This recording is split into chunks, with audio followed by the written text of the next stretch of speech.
What's up, everybody, and welcome back to the channel. Last week we looked at some of my favorite movies from 2020, and obviously my least favorite movies from 2020, also my favorite games from 2020, and also some disappointing games from 2020. So that basically gets me done and dusted with the fucking dumpster fire that 2020 was. And now it's time to be a little bit more positive and look forward to what we can expect in 2021. And specifically today, I've brought together 10 games that I'm looking forward to. There are more games that I'm looking forward to, but I would say these are the 10 that I'm looking forward to the most on this list. And coming in at number 10, we have The Gunk.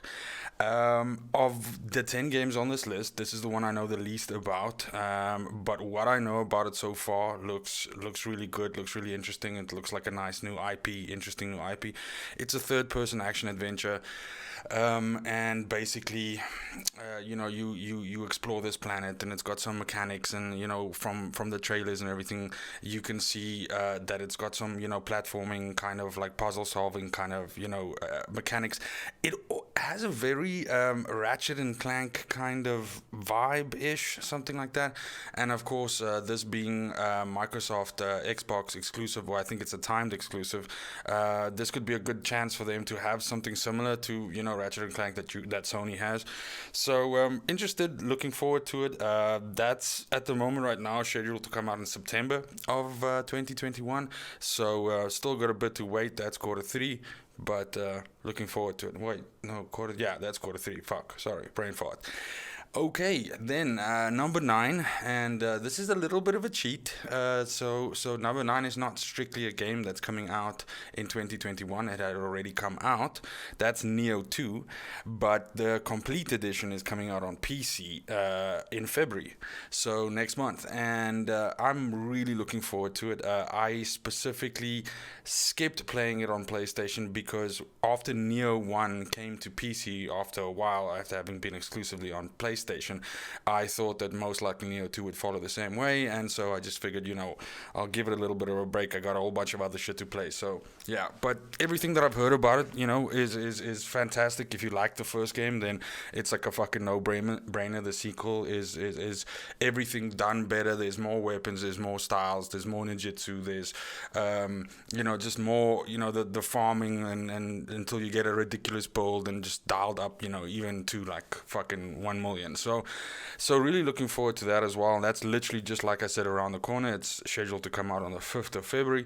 So if you're a fan of the original and you fancy playing that on PC, the complete edition that's coming out on the 5th of Feb obviously includes all of the DLC and everything that was released for the PlayStation version, and obviously it's optimized for PC and everything, so it's probably, I dare say, the best way to play this game, especially if you have a controller and everything like that. I think so. But anyway, that's number 9, Neo 2, the complete edition.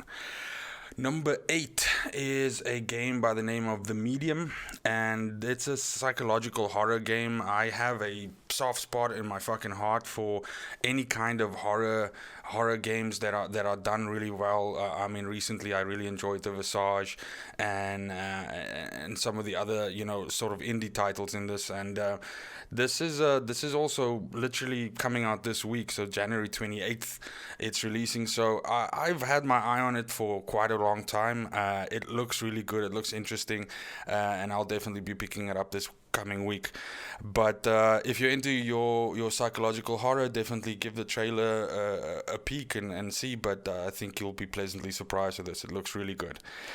Okay, number 7 is Halo Infinite. Now, I am a huge fan of the Halo games, but more specifically, I'm a huge fan of Master Chief. So I'm not that much into all of the spin-offs, like the strategy games and all of the other ones that have come to that. And I know this is fucking blasphemy saying this, that I wasn't really a big fan of Reach either, but Halo Infinite is basically like the the sequel to Guardians, which was the latest Halo game, and continues the Master Chief story on. So there, you kind of have me already like fucking invested. But I mean, it's fucking crazy. Like, it's the sixth game. So Halo Guardians was Halo 5. So it's the sixth game in the main franchise, and like I think there's been 14 or 15 games in total for in the Halo universe. So it's massive. It's a fucking big franchise.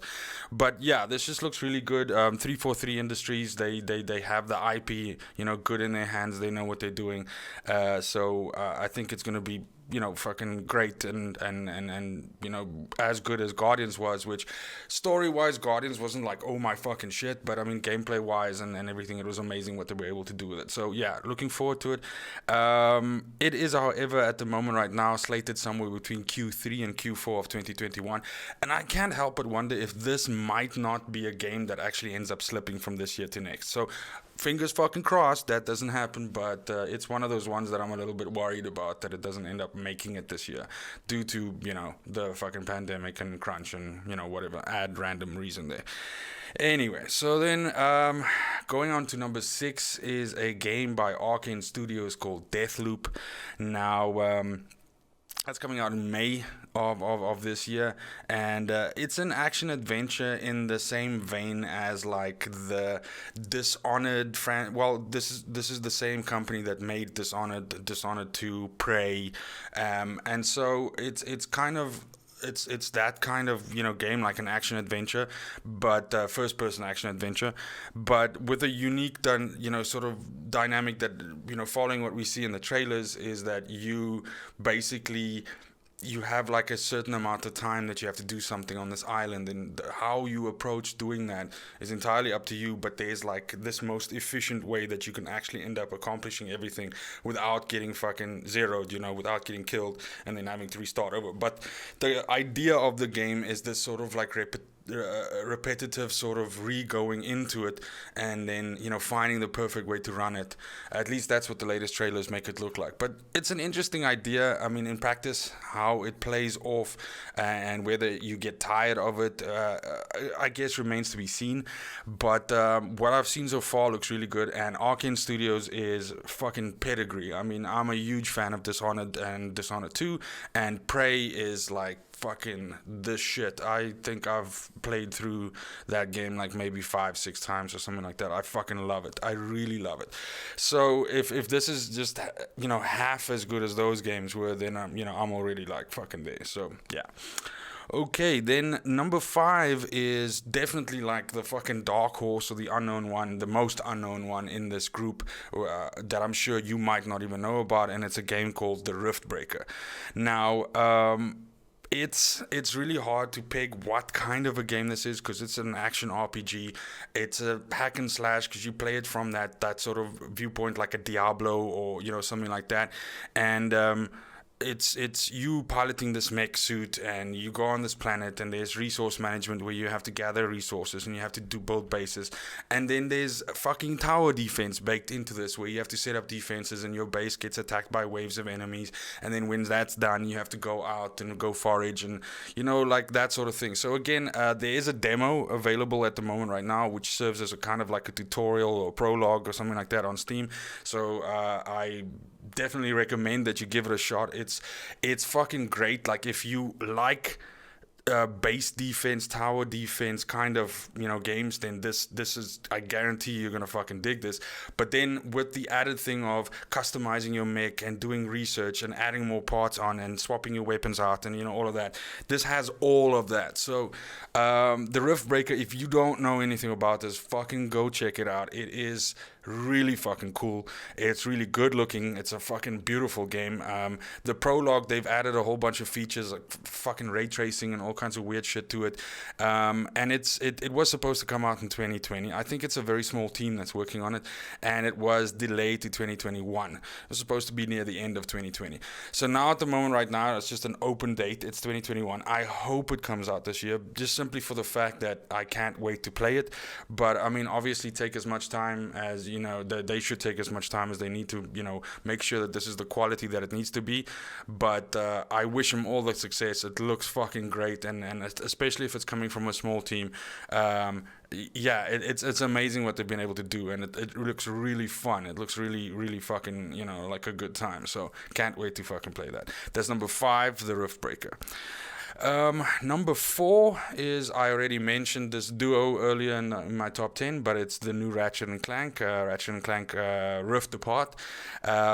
And that's a PS5 exclusive, and it's also supposed to come out sometime in 2021. I believe they're targeting Q1 or Q2. I'm guessing it's going to be Q2.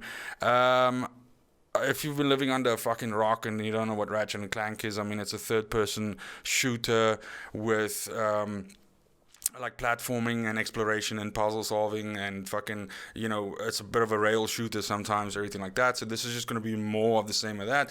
But this, what makes Ratchet and Clank, funny or fun, not funny, but a good time to play is that, the weapons that you use in the game, you can level up, and then the weapons, they change how they work and everything like that. And it's basically your way. Like, some guns favor more in your face, like fucking approach, like shotguns, and some, you have grenades, and so you have sniper rifles and whatever. So there's usually a whole bunch of guns that you can, unlock and that you can level up, and it's just a really good time. So I've really enjoyed them. I've played all of the Ratchet and Clanks. It's something that I've always enjoyed from the PlayStation platform is that those kinds of games, and Ratchet and Clank has never disappointed. Insomniac Studios, again, they have a recipe with this that they just cannot go wrong. So it's really it's a fucking great game. So yeah, like I said, Q1, Q2, most likely it's going to be Q2. I believe it's one of those games that maybe just got delayed like slightly, but hopefully still coming out Q1, Q2. Look, in any case, I'm still trying to find a motherfucking PlayStation 5, so however long they need to take, it gives me time to try and get hold of the console. So yeah, there's that. Maybe I should have put the fucking PlayStation 5 on this list, but yeah, I don't know. Anyway, moving on to number 3 is the new Resident Evil Village. Now, I have to say, I really do like the old school Resident Evil, the third person Resident Evils. That'll always be a nostalgic fucking gaming experience for me. I remember playing it on the first PlayStation. It is so fucking good, and I've always enjoyed the Resident Evil games. However, the direction that Resident Evil 7 took with the first person, and that, like way more real horror and kind of going away from zombies a little bit and everything like that, was really cool, and I really did enjoy that. So I'm super keen on another game like that. It's the same protagonist. It's Ethan Winters again, and however, this looks like it's somehow like some weird fucking mix between Resident Evil 4 and Resident Evil 7. And what I mean by that a lot of the locales that we've seen in the trailers now look a lot like what we were seeing in Resident Evil 4. And this is a lot more like a Eastern Bloc kind of, it's vampires and it's werewolves and shit like that. And the trailers are, as usual with these games, are, like confusing as fucking hell, but looks really good. Of course, the graphics and everything are top notch. It's probably gonna have some great boss fights, everything like that. And yeah, it's gonna be interesting to see where they take the story further now, because you've got Chris Redfield, and it's definitely still Resident Evil, right? There's still the fucking, some of the old, characters there, the ones that haven't died off by now, are still around. So, but yeah, interested to see what happens with the story and see where it goes. But that's Resident Evil Village, and I think the release date was announced now to be like the first week in May of this year. So it's also kind of close. Anyway, number 2 is fucking God of War Ragnarok. Now, This is probably not going to come out in 2021, but I have to say that God of War, the 2018, let's call it reboot or whatever, was amazing and probably my favorite game from that year. I really enjoyed the direction that the story took. I found the actual story of the game fucking amazing, just really good. And Cory Balrog and the team, they just knocked it out of the park. And I just thought everything was great. The art design was great. The music was great. The fucking combat was awesome. So fucking good. It was one of those games where as you play it, you actually feel like how you're getting better, right? And you start being able to, you know, use the skills together better, and there's this real sense of progression. It's just phenomenal. So I can't hype it enough. Anybody that hasn't played fucking God of War 2018 because you thought it was just another shitty sequel or the continuation of the story, fucking wrong. Go fucking do that. Play that game. But yes, God of War Ragnarok is supposed to be the sequel to the 2018 game. Even that title, I believe, is not confirmed. That's just what everybody's taken to calling it. And that's why I think, like, I mean, there's the short little teaser trailer that was released for it. And so that's really the only thing that we've seen. And obviously they've kept very tight-lipped about it and everything. But that's what makes me think that we might not see this in 2021. But by fuck, if we do, I will love that. I mean, maybe like a Christmas release or something, who fucking knows. But damn, dude, God of War Ragnarok, give it to me. And then lastly, number one is if I mean, you have to be kind of guessing what you imagine that would be, and knowing that it's not on the other 9 items here, but that's Horizon Forbidden West. So huge Horizon Zero Dawn fan. I played it originally on the PlayStation, like finished it like maybe like 3 times, you know, doing New Game Plus and all of that. And then obviously when it came out on PC, I fucking got it immediately and just redid the whole thing again, you know, 100% getting all the collectibles again, farming, you know, all the best mods, and basically doing New Game Plus like 3 times. So I even have those videos up on the fucking channel, so they're like, yeah. So I think it's more like if I point here. Anyway, so really looking forward to that. The continuation of the Horizon Zero Dawn story. It's an action RPG where you basically fucking hunt giant fucking robot transformers that look like dinosaurs with a bow and arrow and blow shit up. And I don't know how else to explain it, but it's like my entire childhood rolled up into one fucking game. It's like the idea I would come up with for a game if you leave me in REM sleep for fucking 6 hours after eating a lot of candy and just dreaming. It's gonna be fucking great, I'm sure of it. And the sad thing about it is, even if they just give me more fucking Horizon Zero Dawn, I'd already be on board. I'd already fucking, you know, take my money. But this will obviously be more than that. And so it's going to be really interesting to see how the story with Aloy fucking, you know, develops and all of that. And of course, what they're going to be able to do with the PlayStation 5 tech that this is coming out on, because what they were able to do with PlayStation 4 with Horizon Zero Dawn was fucking ridiculous. So exponentially, that should just be, you know, even better with this. So hopefully, definitely not trying to put too much pressure on anybody or unrealistic expectations, but I just think it's going to be something fucking special. And that's slated for this year, Q3, Q4. I think it's been delayed already once. I think it was originally slated for Q2 in 2021. So it's already been pushed back once. I hope it doesn't get pushed back again. It was weird because the original Horizon Zero Dawn on PlayStation came out like in Feb or March or something like that. And this was largely what I also, even though it was a great fucking game, right? It's one of the reasons why I thought it did so well is because that was the time that it came out, and it literally had like nothing to compete with it. It was just like a pedigree fucking game with nothing else to play. So it's like best possible scenario for a game, right?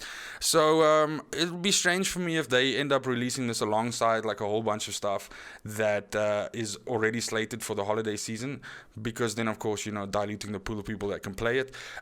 So maybe it gets delayed again. I hope it doesn't, but in any case, it's not as if I can fucking play it without finding a PlayStation 5. But hopefully by Q3, Q4, that situation has fucking remedied itself. Anyway, those are my top 10. Those are the 10 games that I'm looking forward to the most in 2021. Go ahead and let me know in the comments if you agree with those, if you didn't know about any of those items.